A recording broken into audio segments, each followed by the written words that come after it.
भाई नुकसान क्या जी, ओवरऑल तो मार्केट को नुकसान है। जब आइटम मंदी होगी तो नुकसान तो होगा ही होगा। ऑनलाइन क्या है सर, देखिए अब आज मैं बताता हूँ ऑनलाइन की बात। आज ये राजमा चित्रा है ना, जो हम यहाँ पे 105 रुपये बेच रहे हैं, ऑनलाइन आपको 160 रुपये से कम नहीं मिलेगा। अच्छा, तो सदर बाजार में हम लोग हैं और ये अनाज मंडी है। आप देख सकते हैं कि यहाँ पर दालें ही दालें हैं और इंडिया दाल के क्षेत्र में जो है वो निरंतर आगे बढ़ तो रहा है, लेकिन दालों का इंपोर्ट हम विदेशों से ज़्यादा करते हैं। कनाडा से मसूर की दाल और कई देशों से अन्य तरह की दालें। खैर इस बार जो रबी सीजन है और इसमें दालों की बुआई जो खरीफ सीजन में है वो अच्छी हुई भी है। मेरे साथ एक व्यापारी हैं, इनसे बातचीत करेंगे कि दालों का क्या कुछ चल रहा है। सर आपका स्वागत है कमोडिटी टुडे में। आपका एक बार नाम जानना चाहूँगा। राकेश कुमार गोयल जी, गोयल जी मुझे ये बताइए कि दालों का क्या हालचाल है और कीमतें किस तरह से हैं और लोग कैसे मतलब देख रहे हैं सर? पिछले साल के मुकाबले इस साल दालों का रेट बहुत कम है। कम है? हाँ कम है बहुत। अच्छा। चने की दाल का रेट बहुत कम है, मलका मसूर का बहुत रेट कम है, हाँ। हरड़ दाल का रेट बहुत कम है, जी। काबली चने का रेट कम है, राजमा चित्रा का रेट कम है। जी, तो ये इस बार जो प्रोडक्शन के बढ़ने की भी खबर है, क्या उसका भी प्राइसिंग पे कोई असर पड़ता है? यही समझ लीजिए, क्योंकि एक तो क्या मलका इंपोर्ट से बहुत आ रही है, हाँ जी। चना बहुत इंपोर्ट से आ रहा है, हाँ हाँ।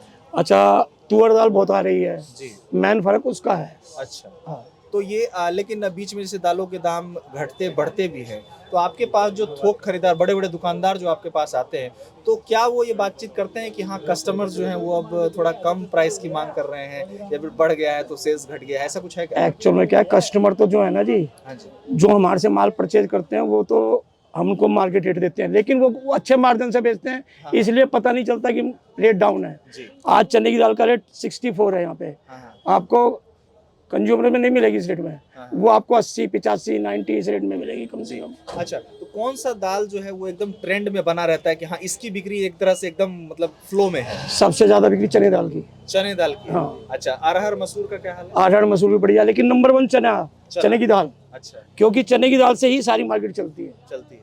अच्छा, और ये जो लाल मसूर है कहते हैं इसमें भी बड़ा प्रोटीन होता है, लोग खूब खाते हैं, इसकी क्या है मतलब? एक्चुअल में क्या, वो बात आपकी ठीक है, सबसे ज्यादा प्रोटीन तो चने की दाल में ही है। अच्छा। मलका जो है हाँ। अधिकतर जो लोग हैं दिल्ली में कम खाई जाती है, दिल्ली से बाहर ज्यादा खाई जाती है। गोयल जी पिछला साल जो है कैसा रहा मतलब कि दाल के व्यापार के लिहाज से? पिछले साल मतलब 30 से पहले की बात करें या अब की बात करें? नहीं, मैं 2025 की बात कर रहा हूँ। 2025 की बात है। आप छोड़ दीजिए। 2025 में तो बहुत दालों में मंदा है, मंदा रहा। हम बहुत मंदा है। तो आप लोग का नफा नुकसान कैसा रहा मतलब? भाई नुकसान क्या जी, ओवरऑल तो मार्केट को नुकसान है। जब आइटम मंदी होगी तो नुकसान तो होगा ही होगा। जी।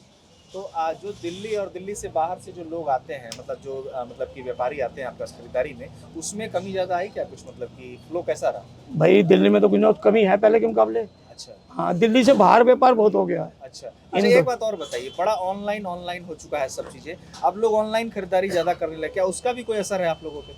ऑनलाइन क्या है सर, देखिए अब आज मैं बताता हूँ ऑनलाइन की बात। आज ये राजमा चित्रा है ना, जो हम यहाँ पे 105 रुपये बेच रहे हैं, ऑनलाइन आपको 160 रुपये से कम नहीं मिलेगा। अच्छा। लेकिन वो क्या ऑनलाइन वो लेते हैं जो सर्विस वाले हैं, सर्विस वाले उनको क्या घर से बाहर नहीं निकलने। हाँ बस बस वो पहुँचते हैं। बिल्कुल, तो मतलब कि ओवरऑल मतलब पिछला साल ठीक ठाक ही रहा। इस साल क्या देखते हैं, क्या कुछ बदलाव नेक्स्ट ईयर में? हाँ, इस साल जो है आगे भविष्य अच्छा है दालों का। हाँ। तेज रहेगी मार्केट लगता है आपको कि हाई रहेगा? आप रहेगी। बिल्कुल, बहुत बहुत धन्यवाद।